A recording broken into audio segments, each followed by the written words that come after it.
नमस्कार, आदाब, सत श्री अकाल, जय भीम, जोहार। मेरा नाम है सूरज कुमार। आप देख रहे हैं हमारे यूट्यूब चैनल आरक्षण एनएचडी। जैसा कि बाबू हम लोग है जो अध्याय 2 चालू कर दिए थे हिंदी का। क्लास 10th का हिंदी चल रहा था, उसका अध्याय 2 है। अध्याय का जो नाम है वो है प्रेम आयनी श्री राधिका, है ना। अब पहले जो हाँ इसमें हम लोग पहला चैप्टर जो पढ़े थे उसमें कवि परिचय के बारे में पढ़ लेते। सॉरी, मतलब कि पहला पार्ट जो पढ़े थे उसमें कवि परिचय के बारे में पढ़ लिए। हम लोग टोटल एक सब्जेक्ट को 4 पार्ट करते हैं। पहला पार्ट में है जो हम लोग कवि परिचय बारे जानते हैं, दूसरा पार्ट में हम लोग अर्थ के बारे में जानते हैं, और तीसरा में है जो सब्जेक्टिव जानते हैं, और चौथा जो है उसमें है जो हम लोग ऑब्जेक्टिव जानते हैं। तो ये 4 पार्ट में है जो हम लोग पढ़ते हैं। तो आज है जो हम लोग का पार्ट नंबर 2 है, यानी हम लोग देखेंगे अर्थ स्पष्ट। तो हम लोग आप लोग अगर नहीं देखें कवि परिचय रस खान जी के बारे में कि रस खान कौन थे, कहाँ जन्म हुआ, क्या किया अपना जीवन में, तो वो जा करके हमारे वीडियो को देख सकते हैं। ठीक है, चलते हैं आगे। आज अर्थ हम लोग देखेंगे, यानी आज हम लोग देखने वाला कोई चीज़ संपूर्ण अर्थ। इन्होंने 2 भागों में बांट करके है बताए हैं। पहला भाग का नाम है बबुआ प्रेम आयनी श्री राधिका। ठीक है, पहला भाग का नाम है क्या, प्रेम आयनी श्री राधिका, और दूसरा भाग का नाम है करिल के कुंजन ऊपर वारो। ठीक है, तो हम लोग आज एक एक पॉइंट को है जो जानेंगे कि इसका अर्थ क्या होता है और इसका मतलब क्या होता है। तो सबसे पहले स्टार्ट करते हैं। कहा जाता है कि प्रेम आयनी श्री राधिका क्या है। प्रेम प्रेम प्रेम प्रेम मतलब होता है प्यार। प्रेम मतलब क्या होता है, प्यार होता है। ठीक है, और आयनी मतलब क्या होता है, आईना। कुछ होता है आईना। तो आईना जो है बाबुआ, ये देखो ये ब्रज भाषा में लिखा गया। ठीक है, एक मिनट रुक जा। हाँ, ये कुछ में लिखा गया है, आईना में लिखा गया है, तो ब्रज भाषा में लिखा गया। तो आयनी मतलब क्या होता है, आईना, और श्री मतलब कृष्ण के लिए उपयोग किया गया, और राधा मतलब राधा के लिए। मतलब सिंपल समझो कि जो प्रेम का आईना है वो राधा और कृष्ण है। मतलब कि वास्तविक प्रेम क्या होता है वो राधा और कृष्ण बताएं। जो कृष्ण जो है, एक देखो कृष्ण तो भगवान थे, अगर चाहते तो राधा को प्राप्त कर सकते थे, लेकिन उन्होंने पूरे समाज को, पूरे लोगों को बताना चाहते थे कि बाबू प्यार का मतलब होता है किसी को पा लेना नहीं। ठीक है, अगर अगर किसी को तुमको पाना है तो वो एक जिद हो गया, प्यार नहीं हुआ, है ना, एक जिद के रूप में होता है। ये इन्फॉर्मेशन देना चाहते थे कौन, तो आपका है जो कृष्ण। तो कृष्ण कुछ बताएं कि प्रेम आईनी श्री राधिका। ठीक है, तो प्रेम आईनी से यानी प्रेम का जो आईना है, दर्पण है, वो कौन है, राधा और कृष्ण है। तो उनसे कुछ सीखना चाहिए।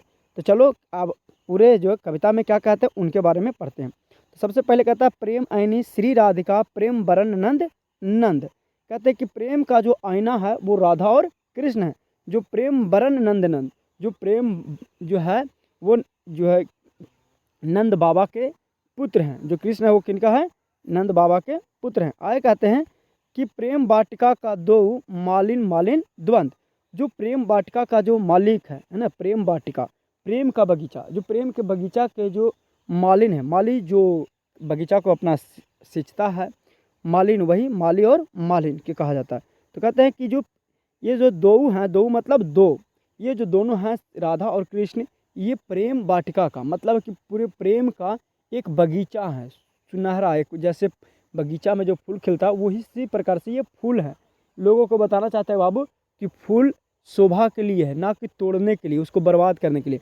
तो जो राधा है यानी कृष्ण है, जो प्यार है, प्यार एक शोभा है, प्यार एक जो है ना एक फूल के समान है कि अगर प्यार को तोड़ोगे, बर्बाद करोगे तो वो खराब हो जाएगा। प्रेम का मतलब वो शोभा है, देखो उसको, है ना।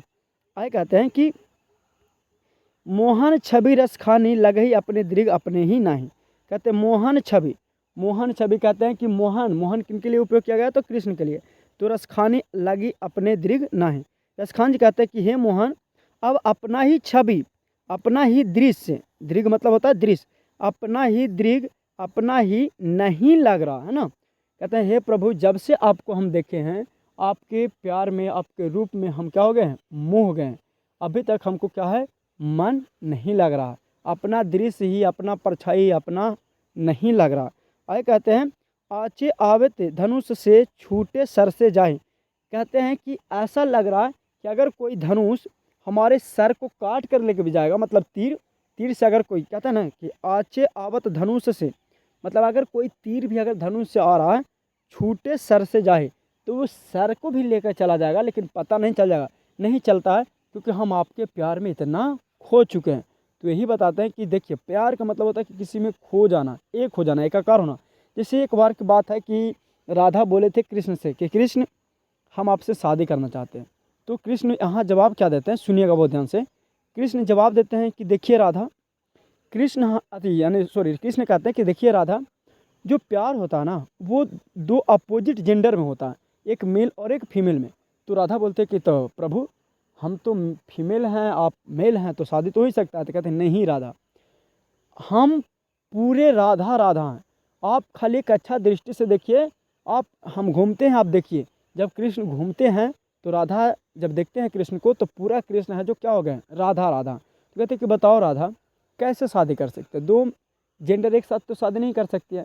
तो वहाँ से वो राधा को ये विश्वास दिलाता है कि देखो, प्यार हम इस प्रकार से करते हैं कि पूरा शरीर हमारा क्या है, आप ही हो, आप ही है ना, आप ही आप है। तो इस प्रकार से कहते हैं मोह मानी ले गयो चित नंद शोर। कहते हैं कि मोह मन, कहता है हमको मोह माया मन सब ले गयो, चित्त को भी चुरा लिया है। जी होता है, चित्त मतलब क्या होता है, जी को भी चुरा ले गया है नंद यानी नंद के बेटे, यानी नंद के बेटा किनको कहा जाता था, कृष्ण के लिए। तो कहते हैं कि मेरा मोह मन सब ले गए हैं, कौन, नंद के पुत्र। कहते हैं कि अब बे मन में क्या करूँ परी फेर के फन। कहते हैं कि प्रभु, अब बेमन, बिना मन का, बेमन मतलब बिना मन का। कहते हैं हे प्रभु, अब बिना मन का मैं क्या करूँ परी फेर के फन। मैं तो अब ऐसा फेरा में फंस गया हूँ आपसे प्यार करके प्रभु, आपके चेहरे को देखकर मैं एक फेरा में फंस गया हूँ कि आपके चेहरा में क्या हो गया, मैं खो चुका हूँ। कहते हैं प्रीतम नंद किशोर। कहते हैं प्रिय नंद किशोर, नंद किशोर किनको कहा जाता है, कृष्ण को। कहते हैं प्रीतम मतलब प्रिय। कहते हैं प्रीतम नंद किशोर ज़्यादा दिन नैनी लागे। कहता है कि प्रीतम नंद किशोर आपको से, यानी ज़्यादा दिन मतलब होता है कि जिस दिन से आपको देखे हैं, नैन कहीं लगता नहीं है ना, मन कहीं लगता नहीं है। कहते हैं मन पावन चितचोर। अगला जो पंक्ति है, कहते हैं कि प्रभु, मन पावन चितचोर पलक ओट नहीं कर सको। कहते प्रभु, हमारा जो पवित्र मन है, मन पावन, हमारा मन तो बहुत पवित्र था, पर चित चोर पलक ओटी नहीं कर सके। मतलब हमारा मन बहुत पवित्र था, लेकिन आप है जो कुछ कर लिए हैं, चुरा कर लेकर चले गए हैं। तो ये था पहला पंक्ति, जिसमें जो रसखान कहते हैं प्रेम का एक बगीचा बताते हैं, कृष्ण और उसके मालिन बताते हैं। अब है जो दूसरा भाग में चलते हैं। दूसरा भाग में कहता है करिल के कुंजन ऊपर बारो। इसमें कहते हैं याले लकुटी अरु कमरिया पर तेजू पुरोडारो। कहते हैं कि यह अपना, कृष्ण है जो अपने बारे में बताते हैं कि हे माँ, अपना लकुटी कमरिया लो, हम आपका भैंस नहीं चराने वाले, गाय। सॉरी, रुक जा 1 मिनट। तो देखते हैं दूसरा पंक्ति में क्या कह रहे थे कि करिल के कुंजन ऊपर बारो। करिल के कुंजन ऊपर बारो में क्या है कि या लकुटी अरु कमरिया पर राज तिहुपुर ताजी डारो। कहते हैं या लकुटी अरु कमरिया। कहते हैं रसखान जी कि अगर हमें लकुटी कमरिया दे दिया जाएगा, लकुटी कमरिया किसको कहा जाता है, मतलब कि जो लाठी से अपना ले करके जो गाय भैंस चराते थे कृष्ण। तो वही कहते हैं कि अगर प्रभु आप हमें लकुटी कमरिया दे देंगे, मतलब लाठी दे देंगे, तो कहते हैं कि राज तिहु ताजी डारो, तो हम पूरे तीनों पूरे राज को हम त्याग देंगे, आपके गाय चराकर हम अपना जीवन बिता लेंगे, लेकिन आपके प्यार में हम आपके गाय चराकर हम कुछ कर देंगे, रह जाएंगे। कहते हैं आठू सीधी नवोनिधि को सुख नंद की गाय चराई बिसारो। कहते हैं आठों सीधी, कहता है कि संसार में नवोनिधि सुख नंद के गाय चराओ। कहता है कि अगर कहीं सुख है तो वो है नंद के गाय को चराने में। नंद के गाय को चरा करके अपना जीवन बिसार दो, ख़त्म कर दो, इससे कहीं सुख नहीं मिलने वाला है। तो वही कहता है आठों सीधी नवोनिधि, हमें आठों सिद्धि नहीं चाहिए। सिद्धि जो होता है ना, सिद्धि की जो कहेगा हो जाएगा, मतलब कि कृष्ण से ही नहीं कहते हैं कि प्रभु हमको ये सिद्धि दे दो कि हम जे कहें जो हो जाए, नहीं मांगते हैं। कहते हैं बस अपने आप लकुटी कमरी दे दो, हम आपके गाय को चरा करके अपना जीवन को क्या कर लेंगे, बिसार लेंगे। कौन बोलते हैं, यानी रसखान जाए। कहते हैं रसखाने कब इन आँखों से 100 ब्रज के बनभाग तड़ाग निहारो। कहते हैं रसखाने कब इन आँखों से। कहते हैं कि प्रभु रसखान इन आँखों से, अपनी इन आँखों से ब्रज के, यानी पूरे ब्रज जानता है वृंदावन है ना, कहते पूरा वृंदावन के वनभाग को, पूरे बगीचा को तड़ागना मतलब है कि निहारना, देखना, ताड़ना। तो कहते हैं कि पूरे बगीचा को ताड़ लिए लेकिन आप कहीं भी नहीं मिले प्रभु। पूरे बगीचा को, वृंदावन के जितने भी बगीचा है, ब्रज के जितने भी बगीचा हैं, हम सगरों आपको निहारे लेकिन आप कहीं मिले नहीं। अगला लास्ट पंक्ति कहते हैं, कोटि करो कल धौत के धाम करेल के कुंजन ऊपर बारो।